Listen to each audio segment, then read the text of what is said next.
Hey everyone, and welcome to RUBIN'S Mind Lab, where we break down the latest research into what it really means. Ever wondered if your passion for something actually matters when you are trying to get into college or land a job?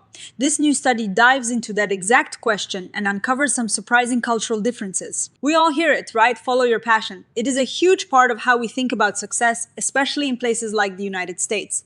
We're told that loving what you do is key to being happy and successful, whether it is in school or at work. Passion is seen as this amazing personal guide, but this research asks a more complicated question. How do different cultures see this passion, and how does that affect things like education? Do we all value passion the same way, or are there hidden cultural currents shaping how we look at it? So, a team of researchers from Georgetown University decided to investigate this. They ran 3 studies looking at how passion is talked about, judged, and even encouraged in different cultures. Specifically within education, they wanted to see if the idea of following your passion plays out the same way everywhere, or if culture really makes a difference. Let's start with study 1. Imagine you are applying to college. You write essays to show who you are and why you should be accepted. The researchers looked at thousands of these essays from college applicants to a private university in the US. They specifically compared essays from domestic Euro-American applicants with those from international East Asian applicants. They wanted to see if applicants from different cultural backgrounds talked about passion differently, and more importantly, if talking about passion actually helped them get accepted.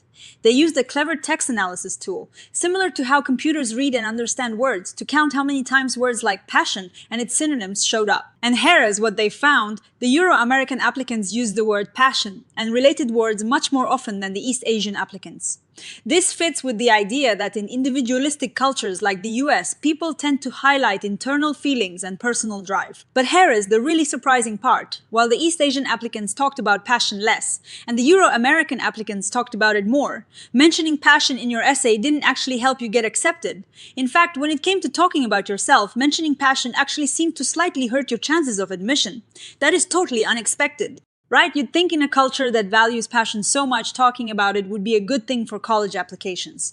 The researchers think maybe in a short essay talking too much about passion might push out other important things admissions officers look for, like achievements or critical thinking. So, study 1 looked at what applicants say about passion. Study 2 shifts to the perspective of the people doing the evaluating, professors. They wanted to know if professors in different cultures actually value passion when they're choosing students. They surveyed professors and researchers in fields like biology, physics, psychology, and economics at universities in the United States, China, and Japan.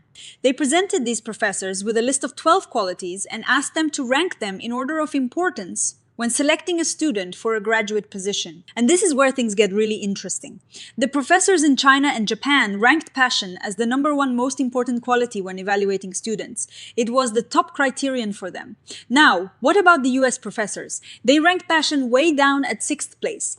That is a huge difference. It seems that while American students might be encouraged to talk about their passion, the professors in East Asian countries actually see it as more crucial for student selection. This shows a fascinating disconnect between what students might feel they should say and what evaluators in different cultures truly value. Now, study 3 takes a step back and looks at a much broader picture, examining teachers' self-reported use of teaching practices that aimed at upregulating students' passion, correlating these practices with societal-level individualism collectivism. Indices, they analyzed data from a massive international survey called PISA, which looks at students' performance and their learning environments in many countries. They focused on what teachers reported doing to encourage students' passion. Things like helping students believe they can succeed, helping them value learning, and motivating students who show low interest.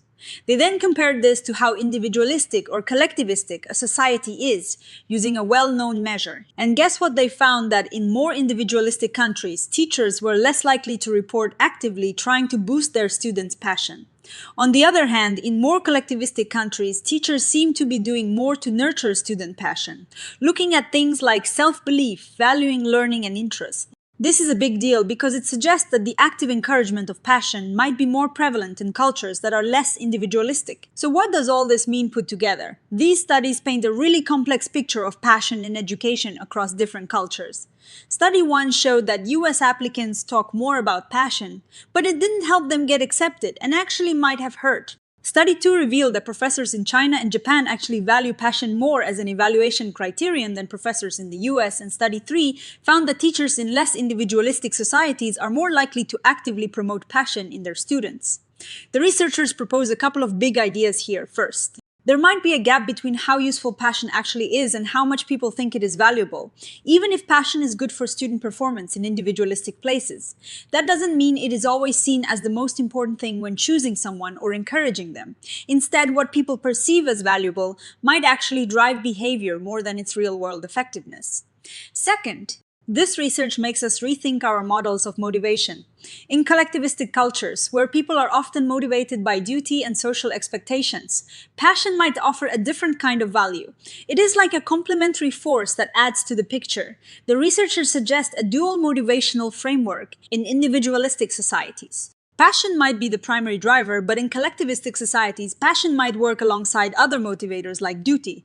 So, when professors in China and Japan say passion is important, they might be thinking about it as an extra spark of intrinsic motivation that complements the student's likely existing drive to fulfill obligations. From a practical standpoint, this means if you are applying to or working within educational systems in different countries, understanding these cultural nuances could be really important. What is seen as a key quality in one place might be viewed differently in another. For educators, it highlights the need to be aware of how cultural expectations shape motivation and how to best support students. Of course, no study is perfect. The researchers point out that these studies are mostly correlational, meaning they show associations but can't definitively prove cause and effect. They also note that they focused heavily on higher education and the differences between Western and East Asian cultures.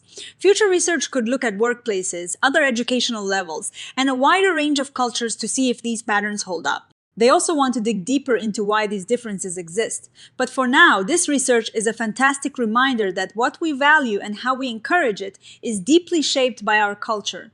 The idea of passion isn't a one-size-fits-all concept, and understanding its different roles across the globe can help us all be more effective learners, educators, and evaluators. What do you all think about these findings? Does this match your own experiences or observations? Let me know in the comments below.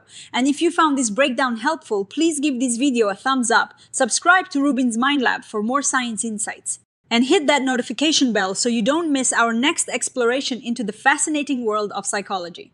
Thanks for watching.